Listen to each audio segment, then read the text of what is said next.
What's going on, true believers? Welcome to another episode of One Shot. I am your host, Mr. J, and I know I didn't have a video last week. My LCS was having some problems with their shipper, and didn't wind up getting most of my books until later this week. But I'm back, and let's hop right into it, because I think some of these might be from last week that I got mixed in here. I'm not sure, but we'll just hop right into it. Starting off, Devil's Reign Superior 4. This is taking place during the Devil's Reign event, which, if you've been following that, it's Mayor Kingpin has kind of got a bounties out on normal superheroes, kind of, the old Civil War storyline almost. They even allude to that in this book quite a bit. Not this particular one, but in the Devil's Reign series.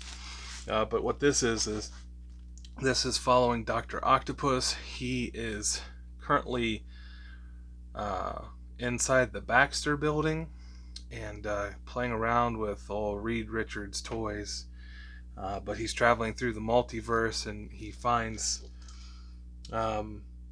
several other Dr. Octopus-like characters that he kind of joins forces with, and is trying to, seize control, it seems like. So he's got like Ghost Rider, the Hulk, and Wolverine. All of them are a version of Otto Octavius. And this book, he runs into the Sorcerer Supreme version of himself, which is a Doctor Doom character, which is kind of cool. This book's not bad. Seeing how he can barely stand himself is kind of funny. But each version thinks that they're the superior one, obviously. Our known Otto Octavius from the 616 universe thinks he is. And he kind of butts heads a little bit more with the Sorcerer Supreme version of himself. But it's been okay. Amazing Spider-Man 89. So Ben Reilly has picked up his girlfriend and left the scene of the Queen Goblin attack, leaving Mary Jane there. And in this issue, we get more of Peter Parker's recovery from the gas attack in the beginning of the issues. But he seems to maybe almost be strong enough to take on the mantle of Spider-Man again. Rescuing Mary Jane, as he always seems to do. Black Cat didn't think he was ready, but he managed to break free with a little help from some people, and make his way to the scene of the Goblin attack to save Mary Jane. This series has been so much better. I say it every time, and I know I say this every time. It's so much better now that Nick Spencer's gone. I'm so happy. The artwork, the story is all so much better. I'm happy to have a good Spider-Man book again. Hulk issue number 4. We're still in the Starship Hulk era, where Banner is in control of the Hulk using, he's kind of separated his mind to make the Hulk more like a starship, where he's kind of sitting on the bridge running things, and the engines are the Hulk. He kind of bumps up the number. The Hulk's things that the Hulk is fighting kind of ramp up to anger the Hulk more, to give Banner more power. It's kind of an interesting concept. But this one, Hulk has been pulled out of this, I don't know, like a different universe, into another multiverse, where he is not, the Banner is not the Hulk. but is studying like Hulk-like figures. And General Ross is the president of the United States and is kind of hunting down Banner for some reason. So Banner's kind of having the Hulk fight for him a little bit against Ross, and then Ross drops a character out of a helicopter who we later find out that it's Peter Parker, and he has like Spider-Man powers, but we think the radiation that the spider got might be a little different, and he's huge. It might be a gamma radiated spider. So we might see a Hulk-like Spider-Man coming up soon. This book has been really good, though. It's definitely different. Definitely like no Hulk book I've ever read before. This is Venom, issue number 5. This is one of the X-Gwyn variants. I don't know. Not too big on the X-Gwyn variant stuff. They just seem kind of out of place to me, but I did like this one over the main cover, so I picked it up. But Venom, we're following the main antagonist. It seems like he is, we're not sure what he is yet. He's kind of like a symbiote, but he's saying that he's traveling through time in a weird way. He lives in a garden of dormant symbiotes, but he's kind of crafted them to be plants and things like that. Just weird stuff. But all these people that are trapped in this garden are kings in black. So what's going on here? Like, obviously Null was the king in black, but apparently there are multiple kings in black now. I don't know. This story is super confusing. Eddie Brock has died, but his consciousness is still inside of a symbiote, it seems like. So he's transported to this garden as well inside of a symbiote. I don't know. It's weird. I don't know where it's going, but I'll continue reading it.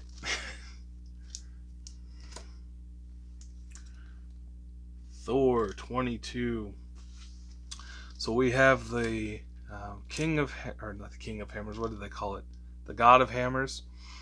The God of Hammers is fighting Thor. All of these team members show up to help, but Thor locks them out. Somebody important, very important, dies in this book. I'm not going to spoil who in case you decide to read it. But this person manages to give Thor extreme powers now. So that's kind of where the book ended. Man, Thor is angry and now he's got more power. The God of Hammers is going to be in some serious trouble in this next few issues. This series has been overall pretty good. It's had its ups and downs, but we're at a peak right now. I'm excited to see where this one goes. One that I'm not reading, but I just wanted to showcase the cover on because I absolutely think this cover is amazing. This is the Flash 779, the Black History cover of Wally West. I believe it's Wally West. I kind of fell off of the Flash book for a while, so I haven't been keeping tabs on it, but this cover drew me in, and I had to buy that one.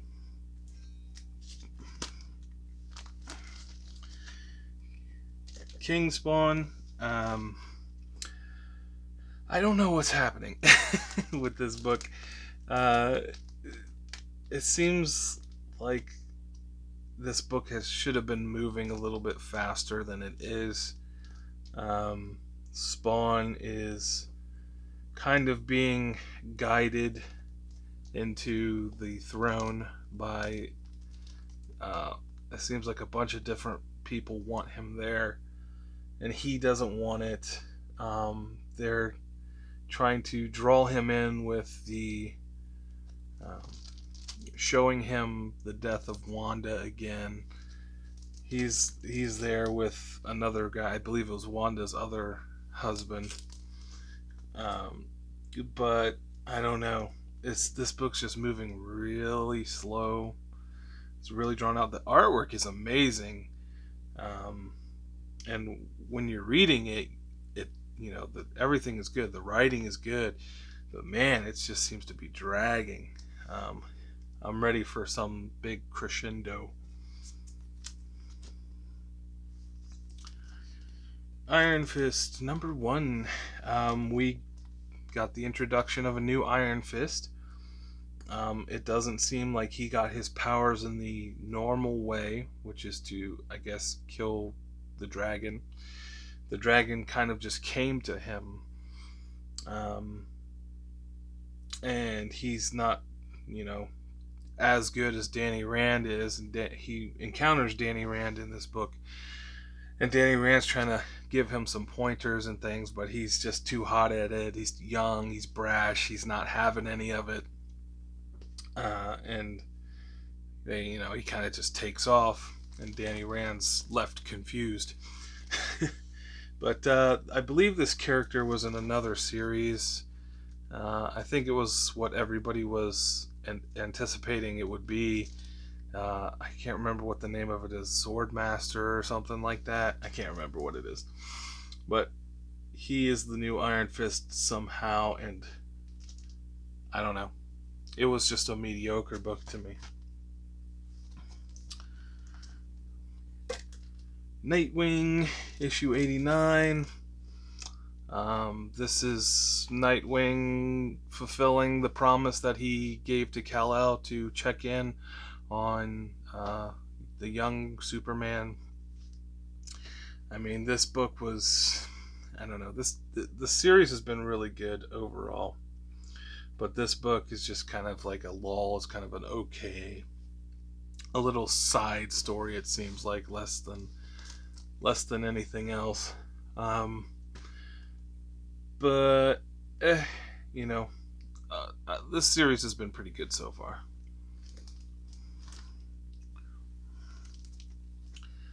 Batman, the Knight.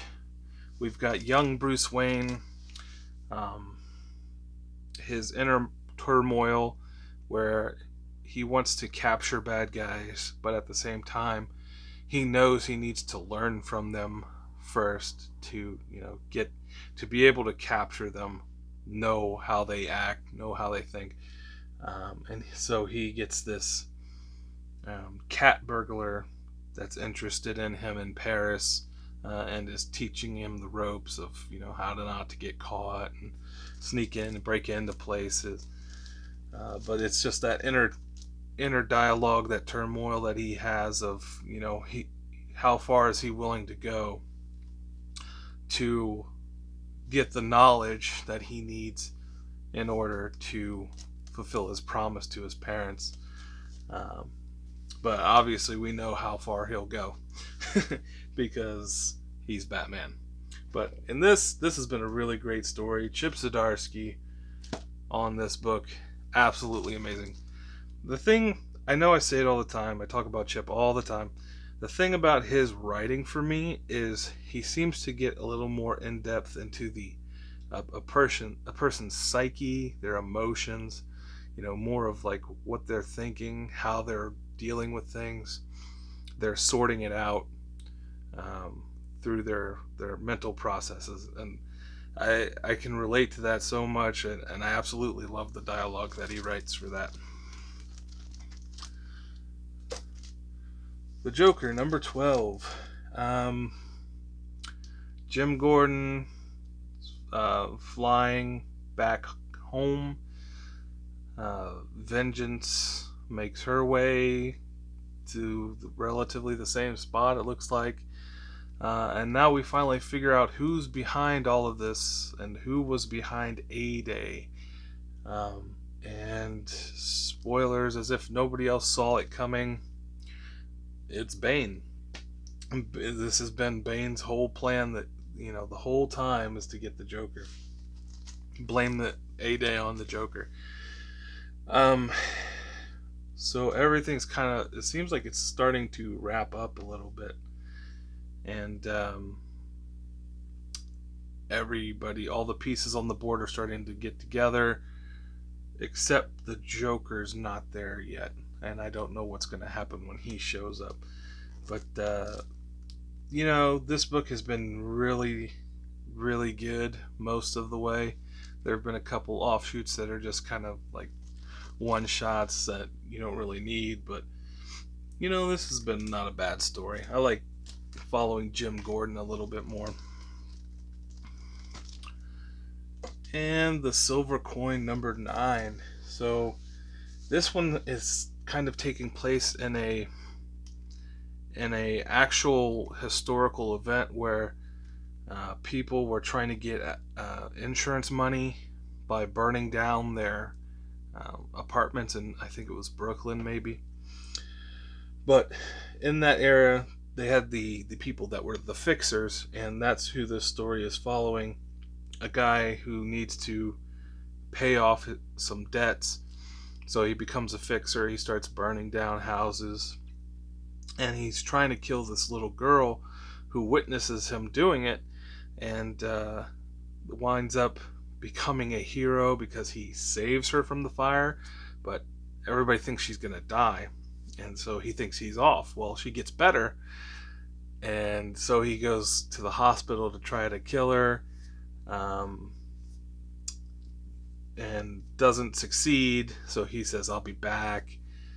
He goes to do another job and winds up getting caught in a fire himself and dying.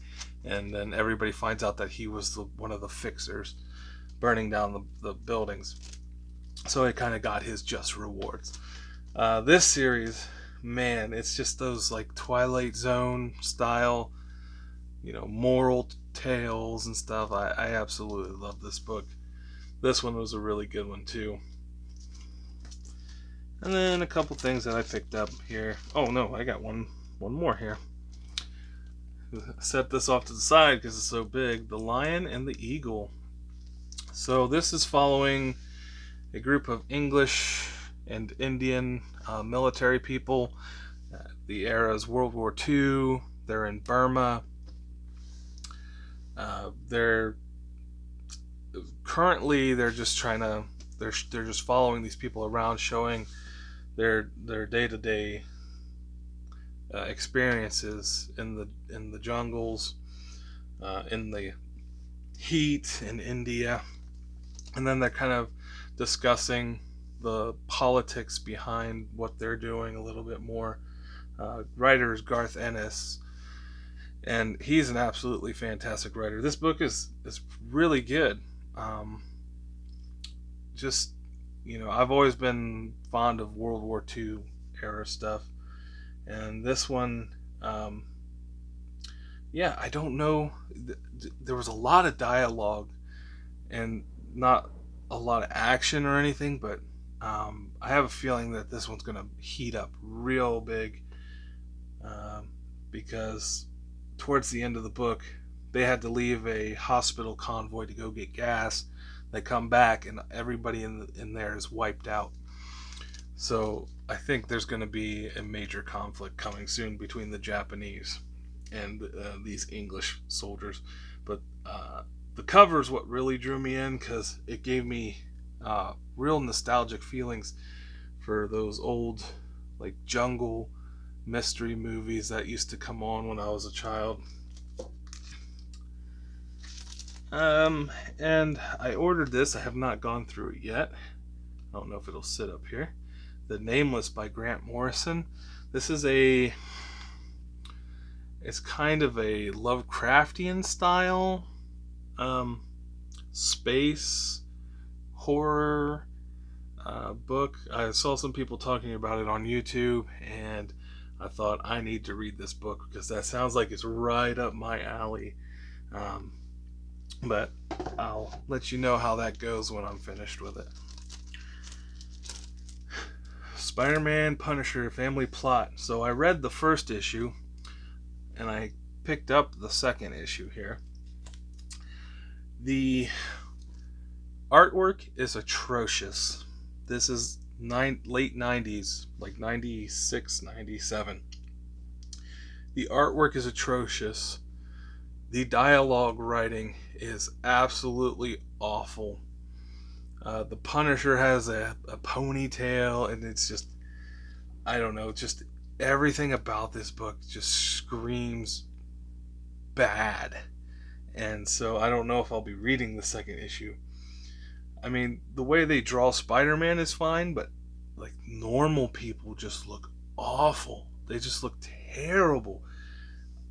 And that's why I don't read too many of these late 90s books, just because I get pulled out of it. The writing is just not there. It evolved so much since the late 90s. But that was nightmare. And then something absolutely beautiful I picked up. This is Ben Reilly Spider-Man #1. It's an homage cover done who did that cover? I cannot remember. But this one, I think, looks way better than the original cover. And this is the Virgin variant. I might have to get this one graded just because of how awesome that looks. So that is all I have for you today. Thanks for stopping by and taking a look at what I got. Hopefully there won't be any more shipping interruptions, and I'll be able to do this again next week.